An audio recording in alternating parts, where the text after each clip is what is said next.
welcome. I'm Cynthia Corsetti, executive coach, author, and speaker based in Sewickley, Pennsylvania.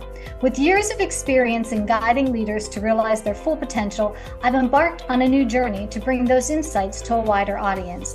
Care to Lead, a podcast dedicated to diving deep into the world of leadership. In each 30-minute episode, I sit down with inspiring individuals from diverse backgrounds to explore pivotal moments in their leadership journeys, the challenges they face in today's ever-evolving business landscape, and the legacy they aspire to leave behind. Together, we uncover valuable lessons and insights that can empower each one of us to lead with purpose, compassion, and resilience. So whether you're a seasoned leader or just starting your journey, join me as we discover what it truly means to care to lead. Hello and welcome to the Care to Lead podcast, where today we're thrilled to have Ankur Dasgupta. He's a beacon in the realm of digital marketing and empathy-led leadership. Ankur is the vice president of marketing at Shisham Digital, and he brings with him a wealth of experience in brand strategy and digital marketing. Known for his unique perspective on incorporating empathy into leadership, Ankur has been instrumental in driving transformative strategies that resonate on a human level in the digital space. His insights on empathy as a core component of leadership have been enlightening for many, and he's been shaping modern leaders on how they can connect more authentically with their teams and customers. Today, we're going to explore the depths of his philosophy and experiences, uncovering insights that are sure to inspire our listeners. Ankur, welcome, welcome, welcome. Did I miss anything in your intro that you'd like to share? Not at all, Cynthia. Thank you so much for making time for this discussion. I'm privileged and honored both, and I'm sure it's going to be an interesting chat. And we can do this. Let's start.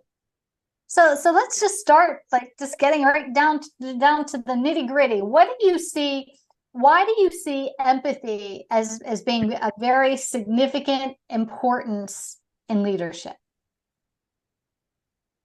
All right. So it's a very valid question, Cynthia. My perspective is I'll boil down to certain facts, my observations primarily, and my experiences.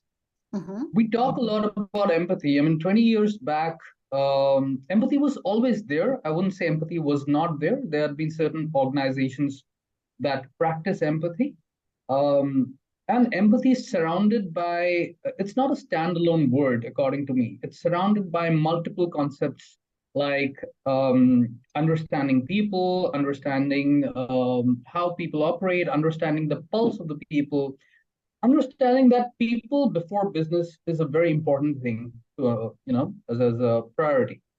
Mm-hmm. So coming from having worked with multiple organizations, be it large-sized, be it startups, be it mid-sized organizations, I've realized that every organization has different methods to operate, different perspectives to businesses, different priorities in businesses. Certain businesses would just onboard people and it would not matter to them that what kind of people are working or what are the kind of work they're doing, how to grow people, how to listen to people more effectively, how to have more feedback-driven meetings where there's more outcomes rather than just having a meeting.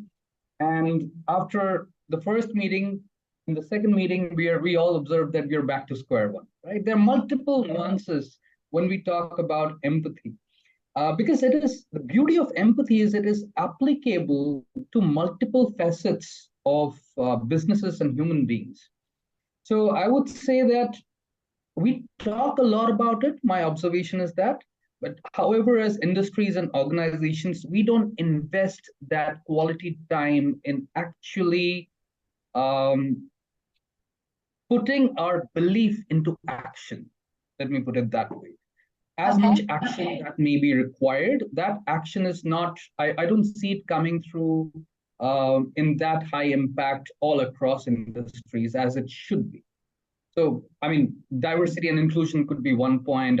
For example, as a concept, we see a lot of organizations talking about it, but when it comes to practice, many organizations are not able to even think through the fine line between inclusion and diversity and what all it entails. Similarly, in the perspective of empathy, I would say it starts with a very simple thing, which is effective listening. And here, even the senior leaders I see missing out on a lot of things in terms of investing time in effective listening.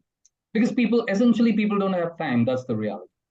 Can you share a specific instance where empathetic leadership and maybe even more specifically, good listening skills directly impacted a business outcome at your organization? I would say I would love to talk about my past experiences in the past few years. I believe being leaders, it's a two-pronged sword, right? It's a double-edged sword. You got to take decisions, and you got to take decisions very fast, right? Even leaders have pressures. So uh, not even one instance, I mean, similar kind of instances have happened where when we practiced listening to a certain perspective, let me give you a very specific example. Let's say we got to take a decision on onboarding a new product, right? This is one example for the organization. It involves the decision making of, say, a CFO, a chief digital officer, a CDO, and say the chief marketing officer, and of course the CEO. But even before the CEO, these three people have to convene together and listen to each other, right? That why is this product important? How will it impact our business? Will we be able to utilize optimally 100% of the product? If you're onboarding, say, a complete suite, will we be able to utilize optimally? Is that actually for short term or long term? So there are multiple questions around it. When we apply empathy to these discussions, number one, what happens is, and I've been in certain similar situations where we have applied empathy and we have not, consciously or not consciously. So when we take a decisions very fast, which does not involve empathy in terms of effective listening to another person's perspective, because the CFO will have a different mindset entirely. He will have a certain grid in his mind to take a decision. The CMO will have a certain framework in his mind to take a decision, right? So once we were in planning to onboard a very particularly important product for our marketing purposes, and that decision came out beautifully because we invested in exactly 3 meetings. So the first, and we decided, so in 3 meetings, we are going to close it like in the span of say 3 weeks before the close of this particular month. We need to close this discussion, and we need to have a consensus. So in order to arrive at a consensus, what we did was we asked all the 3 people that bring in your points, note it down so that we can have a very structured discussion. We did that. And in a set of 3 meetings, we were able to hear each other out very calmly, put across our points, those the pros and cons. And of course, the second meeting was the most difficult to get through because after the first meeting, we all had more thoughts to share around challenges and all. But when we did that, I think the decision making for the business became easier when we were listening each other out. The second quick example was when I had to take a hard call for a person in our organization. It was a difficult situation because primarily the onboarding was not right. I mean, it happened in such a way that at times we got on board very fast. The interviews are very mechanical. We don't invest that much time to understand the candidate, his or her skill sets, his or her aspirations. Because one of the questions I always ask is, what is your aspiration? What makes you happy? What are your leisure pursuits? What do you want to be doing? I mean, because certain skills can be acquired in work, but the behavioral attributes of a person are very important to understand. But at certain points, the pressure is so high that we just got to onboard somebody, right? Mm-hmm. So we did onboard a person whose fitment was not right, and I had to, do that conversation, which we usually try and avoid doing that. It was very difficult, and we spent about a little bit more than an hour during that discussion. But I had jotted down certain points in my mind as to how to carry forward the discussion. And believe me, Cynthia, all I was doing during that conversation, I just triggered off certain points which highlighted that person's core strengths. And then I told that person that how the fitment somehow is not matching up and how we have also screwed up in a certain way. Because it is important to be transparent at the end of it. right? So that really helped. And after that, about 35 to 40 minutes, I was doing nothing. I was just listening. So my listening enabled that person to, you know, understand that, all right, somebody is listening, and to vent out in a certain way. And we arrived at a very, amicable decision. Ankur, So what tips would you offer someone for being a better listener? Like a new leader, for example. How could that new leader become a better, more empathetic listener? I would say, Cynthia, what has worked for me is, since I wouldn't say since the beginning, but since the past, say, 12 to 11 years, I've learned one thing. During the initial years, I was very kind of aggressive rather than assertive. So I was more keen on talking and answering rather than listening. I was thinking that what to answer, what to answer. So I have learned that leaders, be it senior execs or one level down, it's very important to first, when they join somewhere, it is important to understand people in totality and not only their direct reports. For example, my span of control at a point of time was 80 people. My first month's KRA to myself was talk to all the 80 people. It's a difficult task, but when we do that, we invest time in understanding the pulse of certain people. Where are the weak links? Who does what? Um, who have a listening ear? Who understands particular things better? So this exercise has really helped me when I do that within the first 20 days to 30 days. It really helps me to have conversations at all levels better and gives me a perspective to talk with data and with my experiences about with talking to other people, lower in the levels. So I believe before even starting to listen, it's important to talk to anybody and everybody within that organization. That's how. How has this influenced employee engagement and retention within your teams? Did you say retention? Engagement and retention.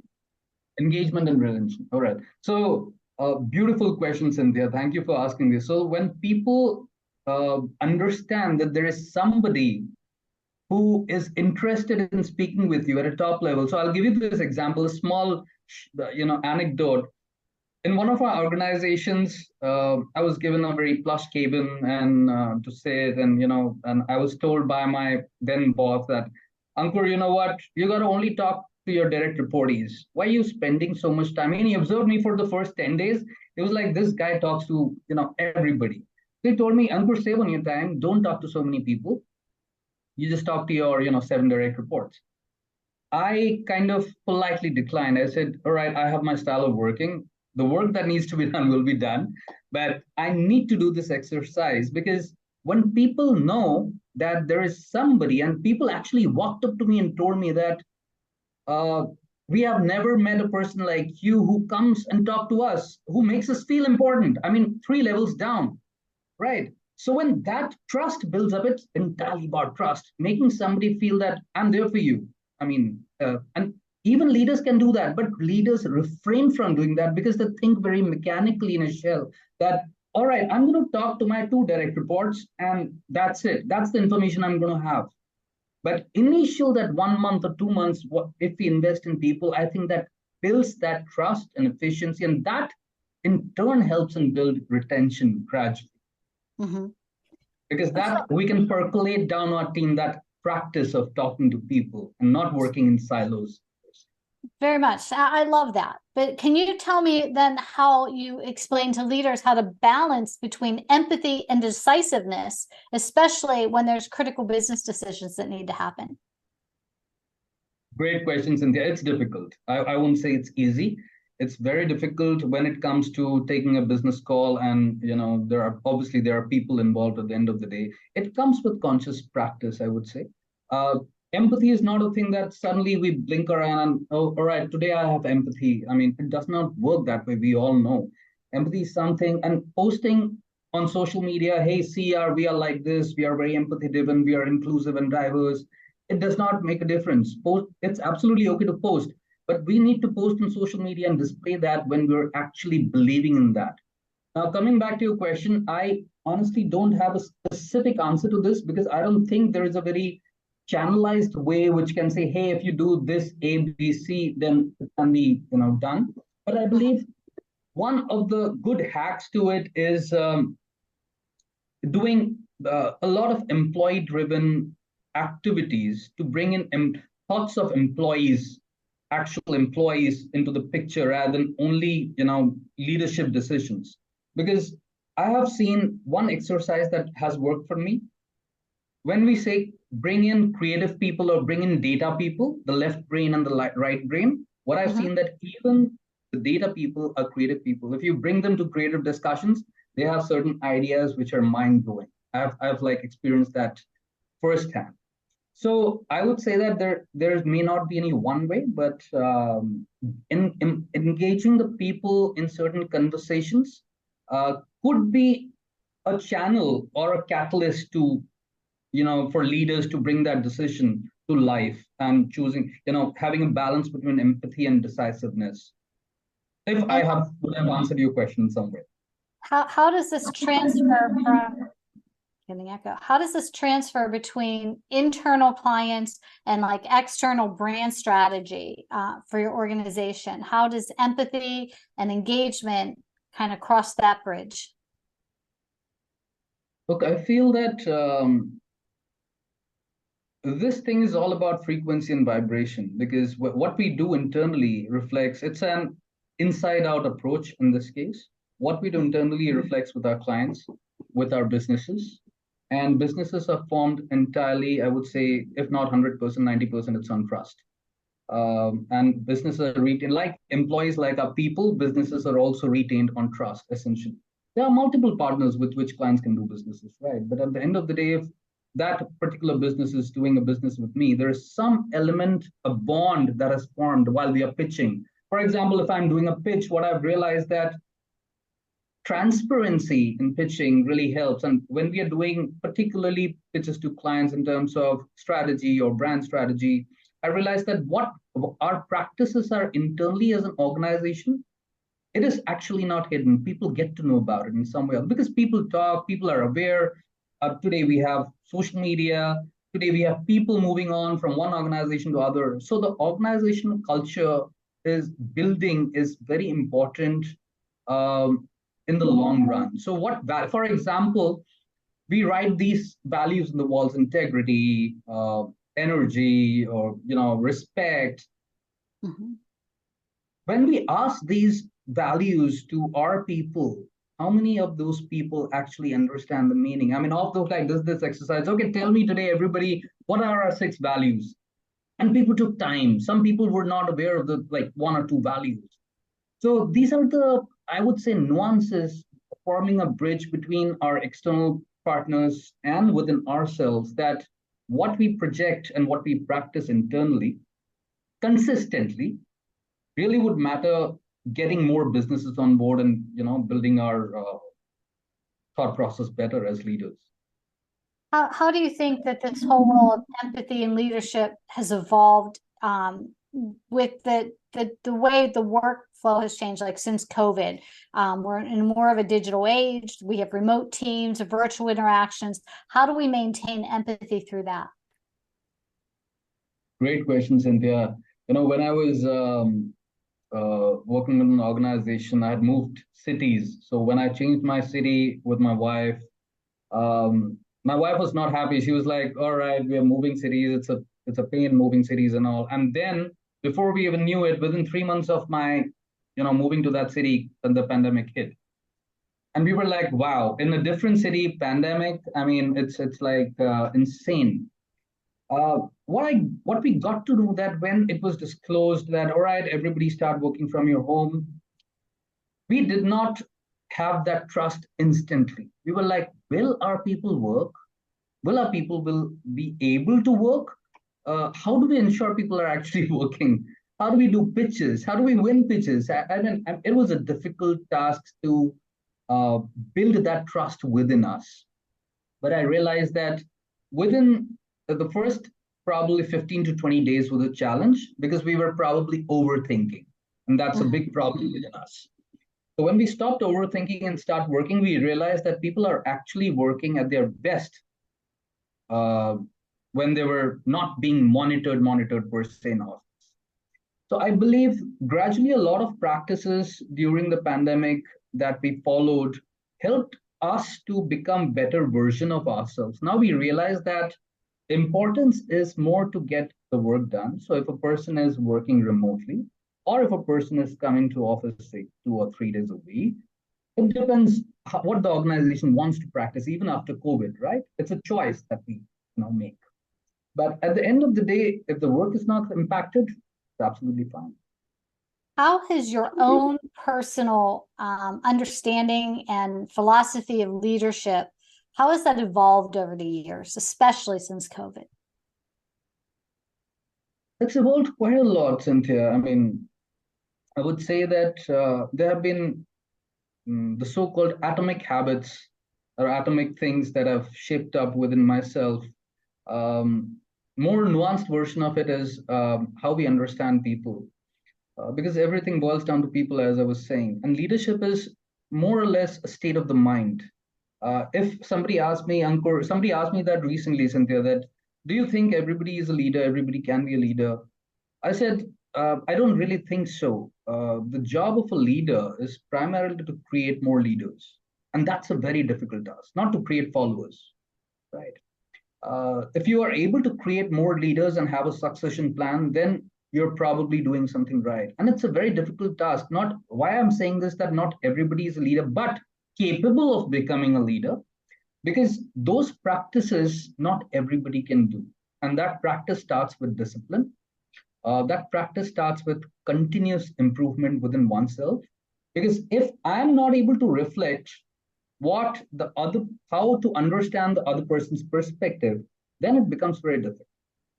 So I would say over a period of time, I have learned to know when to play on back foot and when to play on front foot. I mean, if I got to term it in a very layman's word, because initially I was very, as I said, quite aggressive and fast decision maker. But gradually I realized that it is important to take a step back if need be, sleep it over, take your time, think through it, um, and then decide. Because when we take a decision, there is a business involved, dollars involved, people involved. So it is not only about being at a position and taking a decision. So let's kind of turn a little bit and talk a little about storytelling as a leadership tactic and how storytelling could be used to increase empathy for leaders in a leader's skill set. Again, Cynthia, this question is very close to my heart. When I started off my career with GE, I realized there was this one person, perhaps a super boss. He used to always come in the room and he used to always make us smile. The way he was charismatic. He used to delight us. He never used to ask us that, what are you working on? Or what are you doing? He used to just pump us up, and leave. I mean, 10 minutes or 15 minutes of speech, and we were like craving for more. Wow. What did he just do? He just created some magic within us. And we were roaring to go, for more. So I would say that it is quite important aspect as such. I mean, the word that you used was what in your question? Sorry, I kind of storytelling. Storytelling, yeah. So he was a great storyteller because he used to tell stories from his personal experiences in that 10 or 15 minutes discussion, right? So when I started this habit, when I started, leading teams and all, this is a very magical thing, Cynthia. When somebody tells you about their personal life, like if I share a small anecdote about what my grandfather taught me, what my immediate family members taught me, what my past, leaders taught me, and what were my failures. When we talk about our failures, it becomes a part of very genuine storytelling. So I've started talking a lot about my failures as well, because those failures has made me learn. So I have seen not many leaders, and this is very correlated to empathy, talk about their failures. It is very important to talk about their failures. Then people feel that it's okay to fail, right? So storytelling becomes very important part of building trust, again, creating empathy, because then people listen to you deeply when you talk to them in a storytelling form. And the stories need to be very genuine. Storytelling does not mean necessarily creating a story. Storytelling, essentially, for me, is sharing something which is from my life, which is from my experience. Need not necessarily be right or wrong, but I say, hey, this happened with me and I learned something from this. I don't know, would you want to share something? And I recently did this with my team, and they were like, all raring to go and share their side of the stories. It builds communication, it builds cohesiveness. So it's very important in the long run. You mentioned as you were answering that question that you think it's important for leaders to share stories about past failures. Is there a story you'd like to share with our listeners of a failure that you've had and you've learned from, and it's helped you become a more empathetic leader? Oh, yes, there are quite a few. But I'll share one in a nutshell. So there was a mistake I did, wrong decision which led to uh, loss of money within the organization. Let me put it that way. It was my call and I took the responsibility. So I won't dive into it. I won't talk about it much because it was slightly confidential in nature. But I was supposed to take a decision and I did not take the right. Let's put it that way. I did not take the right decision. Mm-hmm. It's like unarming a bomb. You cut the wire and I cut the wrong wire, and it went haywire. It led to quite some loss. I owned it up and I said that I made a mistake and it was a wrong decision. But when it happened, people realized that it was not only me, there were other people involved, but I owned it up. So it was something I learned over a period of time, that when the success is yours, give it to somebody else, your team. When there is failure, take it on yourself. It becomes much easier. So this is one of my failures. And there are multiple examples where I took a wrong decision and it not necessarily led to loss of revenue, but impacted a person in some way, led to a bad, not the most appropriate onboarding of a person. Yeah, I mean, things like these have happened in the past. And I feel that I also feel grateful because I have learned a lot from these experiences, because when and how to take a step back and think.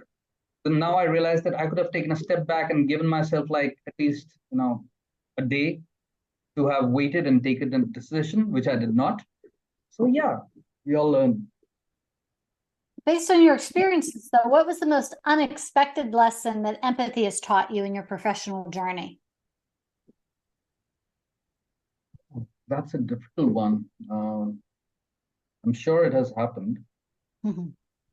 You say a difficult lesson, right? A lesson. An unexpected lesson. Something that you learned unexpectedly when you were either using empathy or someone else was empathetic. Yeah, so I faintly remember this instance where in my past organization, I was having a conversation, and actually it was with a client. Now I remember, it was with a client. It was not an inside conversation. And what I realized that it was more on the business side, but when we were having this conversation,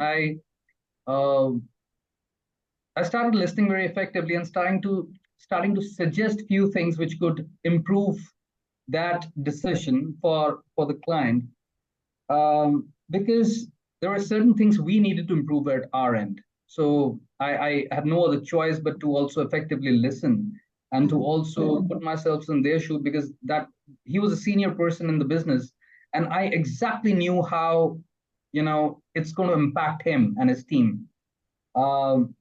He was very kind. He said, Ankur, don't worry about it. I'm going to take care of it. You tell me, how do we work forward? I still remember his words, actually. He told me that he made me so relaxed. He said, me, don't worry about it. I'm going to take care of it. It was primarily, now I remember the topic also, it was about a PR release. And it was sensitive in nature. But he calmed me down. He said, don't worry, Ankur. We are in this together. We are one team. And when he said one team, I thought that this is the best thing one can tell somebody, like even in ourselves and inside organizations. and in client agency relationships as well. When we have clients, I think if we are a one team concept, things become very easier to navigate.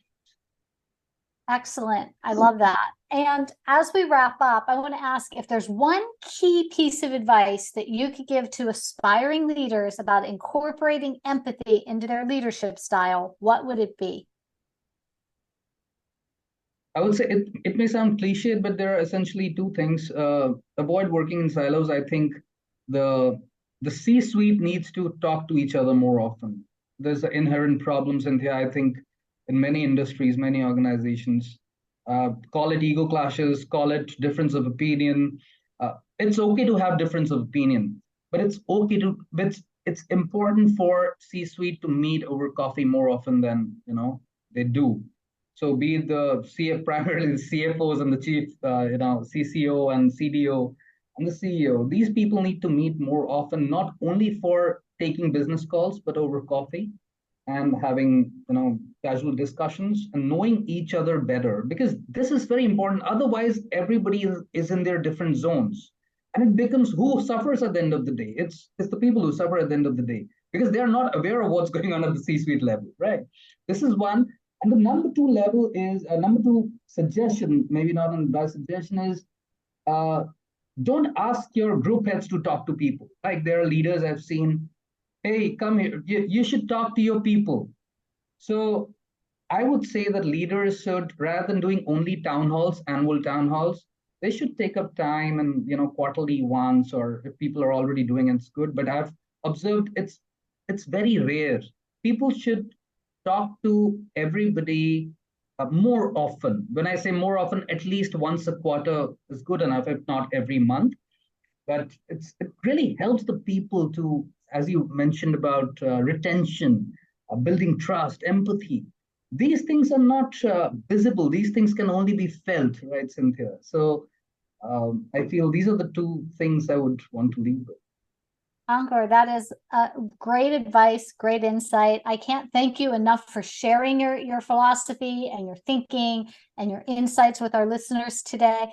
If someone wants to get in touch with you, what's the best way? We will have your links to your Authority Magazine article. This video will be posted within that article. And in the show notes, we'll have links to all of that. But is there any way in particular that you prefer people reach out to you? Absolutely. LinkedIn is good and Twitter is good. I'm active on both. Okay. My Twitter is ANKOORNOW Ankur Now, because I'm all about now. So I put now in my Twitter handle. I like staying in the present. So yeah. I like that. Okay. Well, again, I thank you for your time. And to our listeners, I hope you enjoyed the insight that Ankur has brought to us today. And as always, leaders who care to lead. Thank you. Thanks for watching the Care to Lead podcast. Don't forget to like, share, subscribe, and hit the notification bell for more videos and updates.